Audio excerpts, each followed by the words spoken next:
Mike? JJ, presumably you'd like to have everybody healthy, but is there a part of you, the competitive side, that likes this kind of a thing where it's going to be a different lineup and a different challenge, and can you convince yourself of that? No, Mike. Okay. Tried it. No, I'd much prefer to have full health. It's funny, we were talking about it as a group the other day. We've had different iterations of this team, but I'd have to go back and look. It feels like we've had our full rotation available for like 5 games the whole season. Part of that, of course, Vando being out for so long. But then 80 out, trade 80, Luka not in there, and then I feel like since we've been back from All-Star game, it's somebody going down every other game. And then we're in a tough stretch, so I'll take full health. But yeah, I'm competitive. Yeah. Well, in this case, it's like your entire front court and then your number one front court that you would fill in behind it. How do you have to change the way you play a little bit, considering? Yeah, you certainly have to look at kind of how do we keep enough shooting on the court, particularly with the Luka lineups. I thought, the other night in Boston, like in rewatching it, we really missed Jaxson. And obviously, Rui is like he's our connector. He's like the glue that makes both sides of the ball work. So, we're gonna have to manage the game a little bit. I think the biggest thing, though, again, we don't always know how things get lost in translation, but when they do, it's oftentimes the fault of the communicator, and so we got to make sure that we know what the hell we're supposed to be doing offensively. And there was, particularly in that second, third quarter the other night, just way too much unorganization, guys not being in the right spots, guys not getting the right spots quick enough. And it was, we can't do that against a top 5 defense. JJ, a couple ones, but first with Dorian and Jaxson. Jaxson, what's, I guess, his stats as a day-to-day, going forward, and then with Dorian, did something specific happened, or is this day-to-day? And then with Dorian, did something specific happen? So I guess no, just continue to manage his ankle. And then you said offensively, especially, I think you said the third quarter, the organization wasn't there in terms of spacing and guys not being in the right spot. Just, I guess, bigger picture, how do you look at offensive organization? How do you, I guess, judge that in terms of whether you guys are organizing the way you want to be or not? It's different every game.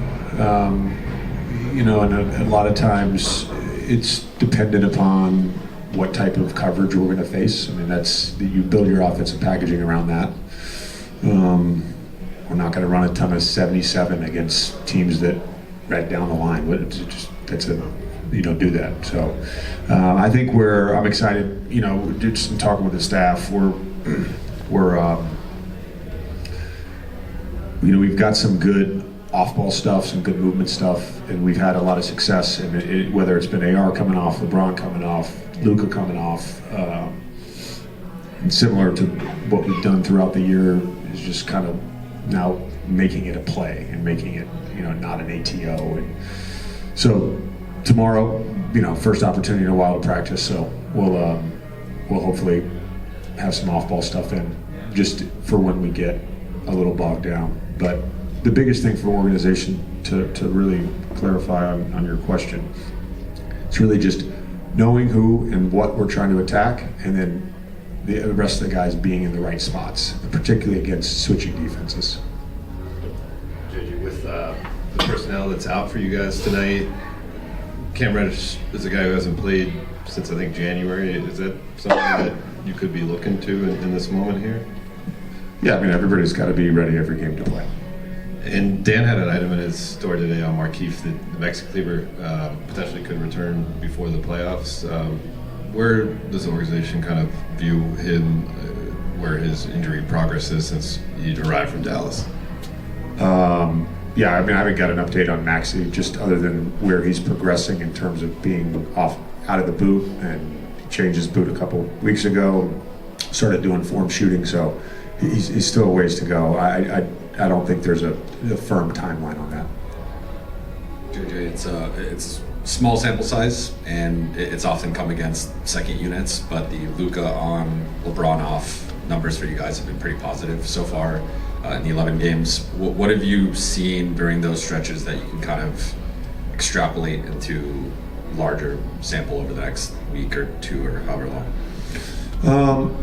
Yeah, I mean, I think obviously giving Luka the ball and letting him sort of operate. I think we, particularly with since Rui went out, we have to be very mindful of making sure there's shooting on the floor with him. And when we're healthy, we don't have that issue. Like we can always have at least 4 lasers on the court, and then it gives us the opportunity to play, the small lineup with 5 lasers. So I think that's the biggest thing that we're cognizant of. Is just making sure. I think when we've had some trouble scoring with that unit, it's been because of just our lack of shooting and spacing, and so it's a challenge right now, but we're trying to make sure we have enough shooting on the court with him. JJ, have you gotten any clarity about how severe of a groin injury LeBron suffered in terms of, and I guess just how has he been in the day plus since originally suffering it? I've not gotten sort of clarity on that. I think he's still being evaluated to some degree. And I was in Sag Harbor yesterday, so you'll have to ask LeBron for yourself. And then I don't know if this calculus changes because there was only so many ball handling minutes when all 3 guys are available. But the previous 2 games, I think Austin had a 0 assist game against New York and only 2 against Boston. If he's not creating offense for others, like it feels like you lose something with him. What did you see with him in those last 2 games in terms of playmaking? It felt like New York was just like a little bit of working some cobwebs out. Our sort of inability to break down primary defenders, I think, hurt us a lot in Boston. I thought Horford, was great. We track potential assists every game, and we've had some really good games with this group. With the Luka, Austin, LeBron group. The Boston game wasn't one of those great games, but we'll just continue to try to get better there. In regard to your guys' defensive improvement, what is adding a guy like Dorian in terms of the tools that he has physically and also his personality, just what has that brought to the group? Yeah, I think a level of toughness, certainly the communication and the spirit to want to defend. I think guys, have responded well to who he is as a player, a teammate, a person, and he's just fit right in. But our season kind of turned around. The energy and the spirit of our group turned around when we got him. He's been huge for us.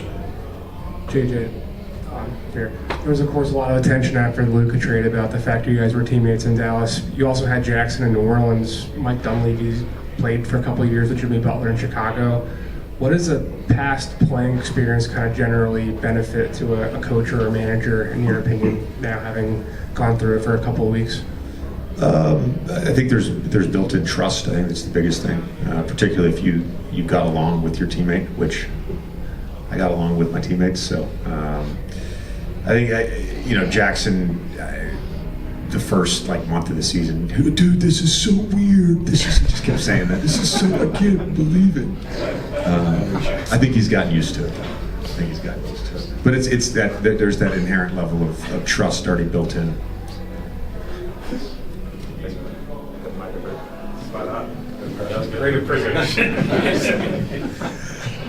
Coach, obviously you're not going to have a significant portion of your roster tonight. So what is a player like Dalton? How have you seen him progress over the course of this season? Yeah, I think he's had what I would describe as like a typical rookie year, which is you have some highs, you have some lows, you have some neutrals, but I think his toughness and fight has improved throughout the year. I think getting him back and sort of the emotional and mental processing of that has made him actually a better player and a stronger player. And he's going to have, he's going to have a long NBA career, and he's got a bright future with us, and we're going to need him tonight for sure.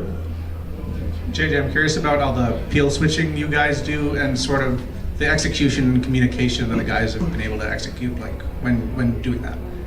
Yeah, something that we worked on, early. I think Luka has done some of that in Dallas as well. Some of the stuff, Sweeney and Greg, Duds, like those guys have taught it with Dallas. So I think it's natural for him, but it requires communication for sure. And I think the one area, we're pretty good on blow-bys. When we get in a scramble and got to run somebody off the line, we're pretty good there. I think the next step for us is on touch screens, where we get, a guy gets a roller behind. Now we're playing 4-on-3 instead of chasing that guy to the rim, just peeling out to the weak side. It's probably the next step for us. We've done it occasionally, but that's something that we can get better at.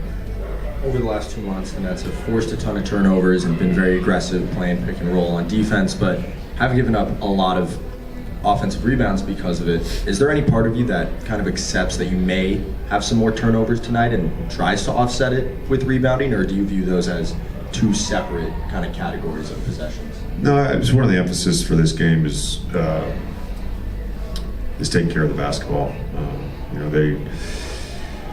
The team that they play with pace in the half court, and if you allow them freedom of movement to just go about connecting the dots, it's a long night. And I thought there were times in the first game in LA we didn't do a good job of just being physical, and then they need to generate turnovers to get out and run.